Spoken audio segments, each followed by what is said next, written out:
चकमक ज्योति जरे अनकाल माता काली के दरबार। चकमक ज्योति जरे अनकाल माता काली के दरबार।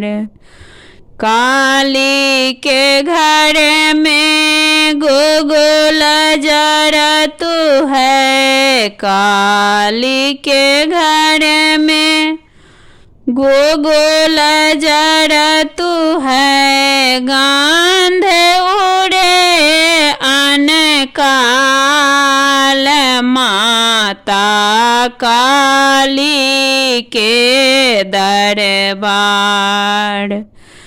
गंध उड़े अनकाल माता काली के दरबार।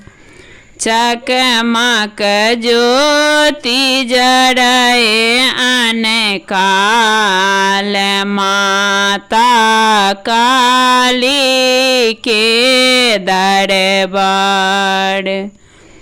माता काली के दरबार।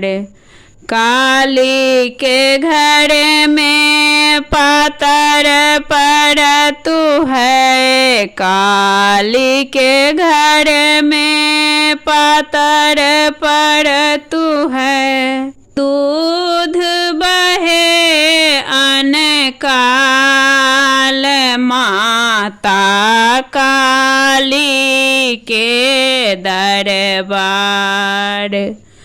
चकमक ज्योति जरे अनकाल माता काली के दरबार।